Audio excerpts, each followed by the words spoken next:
बड़े एलयूसी घोटाले के खिलाफ सड़कों पर उतरे एजेंट और निवेशक। जल्द पैसा वापस न दिलवाने पर यात्रा बाधित करने व आत्मदाह की दी चेतावनी। एलयूसीसी सोसाइटी चिटफंड घोटाले के खिलाफ पौड़ी शहर में निवेशकों और एजेंटों ने रैली निकालकर प्रदर्शन किया। हेमंती नंदन बहुगुणा मूर्ति स्थल से प्रदर्शनकारी अपर बाजार माल रोड होते हुए कलेक्ट्रेट पहुंचे, जहां माल रोड पर विधायक कार्यालय के समीप उन्होंने नारेबाजी की। कार्यालय से बाहर निकलकर स्थानीय विधायक ने स्वयं उनसे मुलाकात की। इस दौरान प्रदर्शनकारियों के द्वारा विधायक को भी ज्ञापन सौंपा गया तथा विधायक से भी कंपनी के खिलाफ कठोर कार्रवाई करने की मांग की।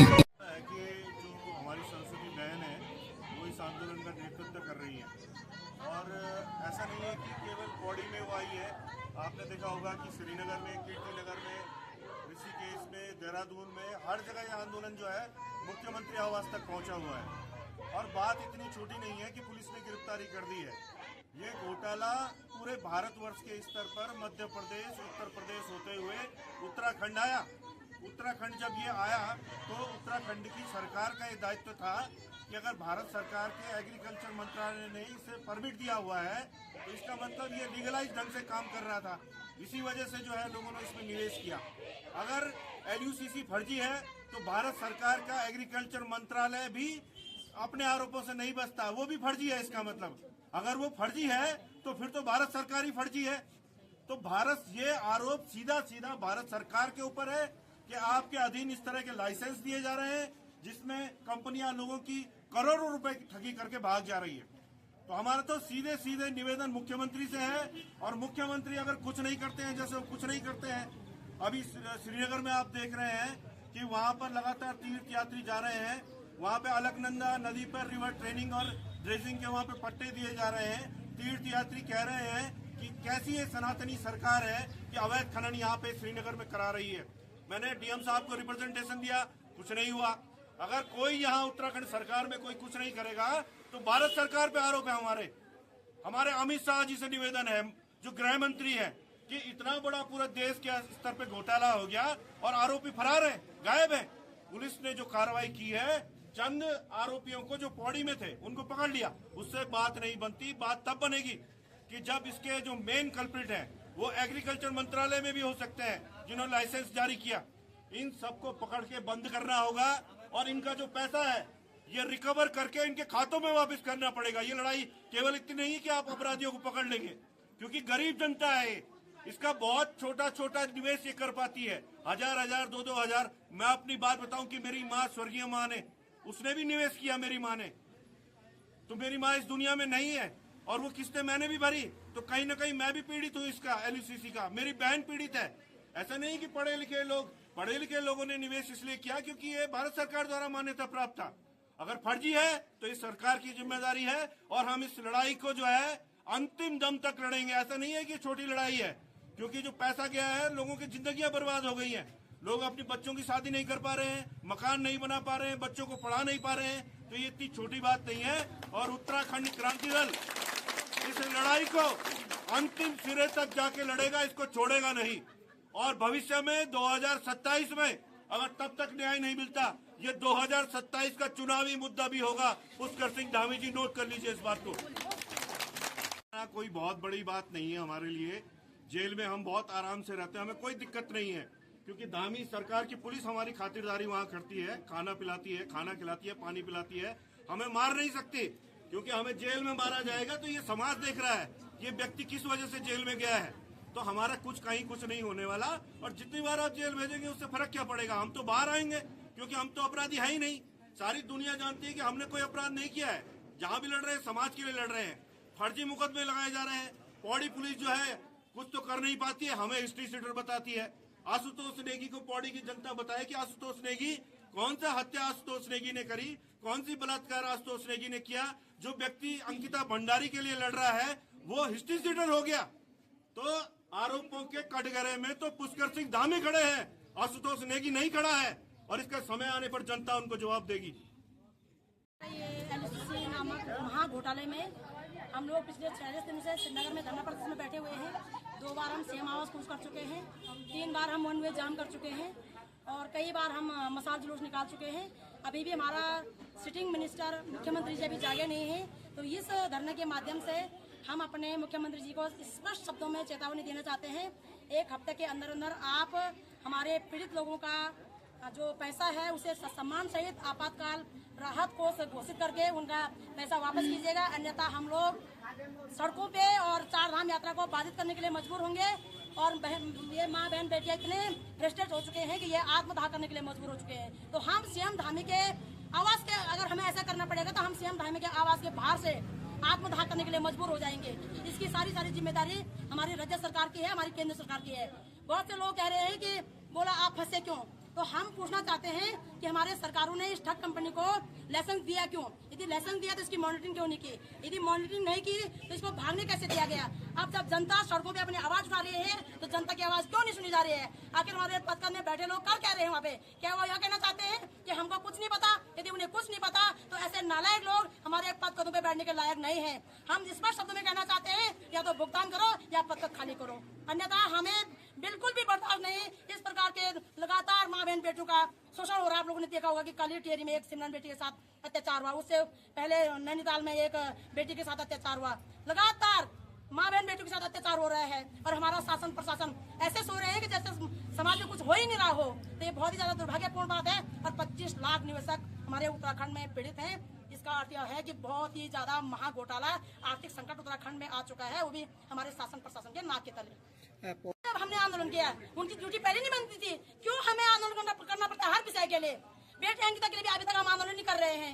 यदि हमें आंदोलन नहीं करके करना है कामकाज तो छोड़ दीजिएगा ये पद, ताला लगा दीजिएगा जिला मुख्यालयों पे।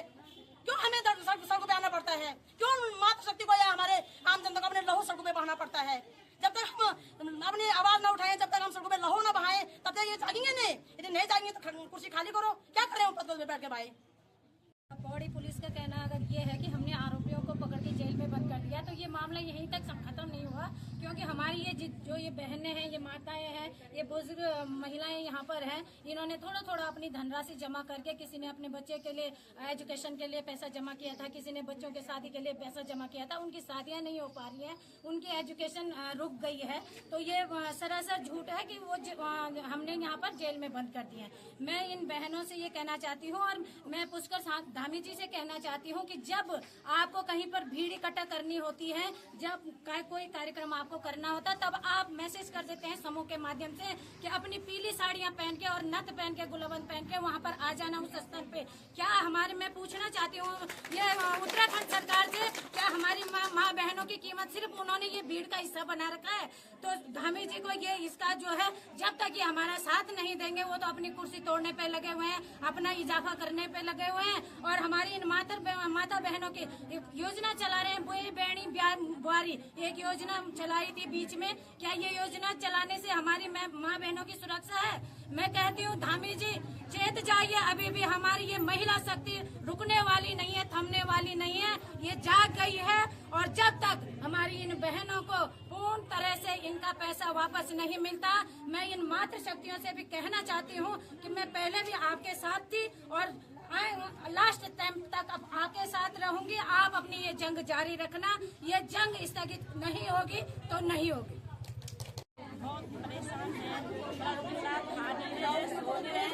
हम तो आत्महत्या के लिए तैयार हैं सर। अगर हमारा पैसा मतलब 1 हफ्ते के अंदर अंदर मिल जाएगा तो ठीक है, नहीं तो हम आत्मदाह के लिए तैयार है। मेरे बहुत से जितने भी ये साथी हैं, ये सब गांव से भी कई मेरे गरीब एजेंट हैं, वो बोले अगर पैसा नहीं मिलेगा तो हमारे घर बर्बाद हो जाएंगे। अगर शासन प्रशासन हमारी नहीं सुनेगी तो हमें तो आत्मदाह के लिए तो सरकार बोली बेटी बचाओ बेटी पढ़ाओ, इसी दिन के लिए बेटी बचाओ बेटी पढ़ाओ कि हम आत्मदाह के लिए तैयार हो रखे हैं सर। बहुत परेशान है, ना खा रहे हैं, ना सो रहे हैं, ना पी रहे। लोगों के भी फोन आ रहे हैं, उन लोगों का भी, गरीब लोगों का पैसा किसी ने दिहाड़ी का रखी है, किसी ने दूध बेच के हो गया। सर हमने तो कृषि मंत्रालय भारत सरकार द्वारा पंजीकृत इसलिए हमने काम किया था, उसमें भारत सरकार का नाम लिखा था, उनमें हमारे हमारे पास फाइल दे रखी थी, हमारे पास फॉर्म थे। इस विश्वास पे हमने काम किया, वरना हम क्यों काम करते। आज आप लोग बोल रहे हैं कि तुम क्यों फंसे। सर अगर वैसा होता तो हम कभी नहीं, लेकिन भारत सरकार का वो लाइसेंस था, इसलिए हम इस चीज में हमने काम किया। सर आज हमने पौड़ी में एडीएम साहब को ज्ञापन दिया है और हमारे वो क्या बोलते विधायक साहब, ठीक है, उनको ज्ञापन दे रखा। और हम जनवरी से इस लड़ाई को लड़ रहे हैं, पर हमारी कोई सुनवाई नहीं हो रही है, कहीं से भी नहीं, हमें कहीं से राहत नहीं मिल रही है। और जो लेन देन हो रखा वो मेरे पर्सनल अकाउंट से हो रखा, जो मैंने उससे कर रखा वो मेरा पूरा डाटा थाने में जमा हो रखा है, ठीक है, पूरा का पूरा सोसाइटी के खाते में इन्वेस्ट कर रखा है। और जितना बाकी जितना पैसा वो है वो यहाँ मैच्योरिटी में कन्वर्ट दे रखा लोगों को। नहीं सर, मुझे 28 अक्टूबर तक कोई पता, तब भी हमें जनवरी तक का आश्वासन दे रखा था कि सब कुछ सही हो जाए। जो हमारे सीनियर है उन्होंने हमें जनवरी का आश्वासन दे रखा था कि जनवरी तक ठीक। जब 25 जनवरी में नहीं हुआ ठीक, उसके बाद मैंने मुकदमा कर दिया कोर्ट से। वो तो सर जांच में निकलेगा, कौन मिला है कौन क्या। हम तो बोल रहे उस आदमी को भी सामने लाओ। आरोपी जेल भेजने से हमारा पैसा वापस थोड़ी आएगा। उनकी छानबीन करो, अगर किसी के पास निकलता है तो उस पैसे को पब्लिक को देना चाहिए। तो जो सरस्वती दीदी हमारे लिए लड़ रही है, वो जब तक पैसा नहीं आएगा तब तक उनका धरना प्रदर्शन, हमारा धरना प्रदर्शन नहीं होगा बंद। तो फिर बड़े बड़े आंदोलन होंगे, उसमें कोई मरता है वो प्रशासन की सरकार की जिम्मेवारी है। मैं सबसे यही अपील करूंगी कि सारे लोग हिम्मत रखें इस चीज़ के लिए। आगे बहुत बड़ी लड़ाई है, हमारा पैसा ऐसी तो नहीं आएगा, उसके लिए हमें बहुत बड़ी लड़ाई लड़नी पड़ेगी सरकार से। इस चीज़ में अगर 9 साल से हमारा ये लक बैंक चल रहा था तो इसमें पूरी जानकारी LIU वालों को थी, ठीक है। और कैसे हो गया आज ये घोटाला इतना बड़ा? नहीं, ये पूरा पैसा जा रखा था सरकार के ही रेट देख में जा रखा है। वो इसमें अमित शाह जी की फ़ोटो और प्रधानमंत्री जी की, मोदी जी की फ़ोटो, सबकी फ़ोटो दिखा के हम लोगों को बोलते थे कि ये कृषि मंत्रालय का है, ये ऐसा लगता है वैसा वैसा लगता है, तब जाके सब इसमें इन्वेस्ट करते थे। उन्होंने आश्वासन दे रखा हमारे साथ देंगे। वो क्या नाम है आपका? विमला सक्सेना।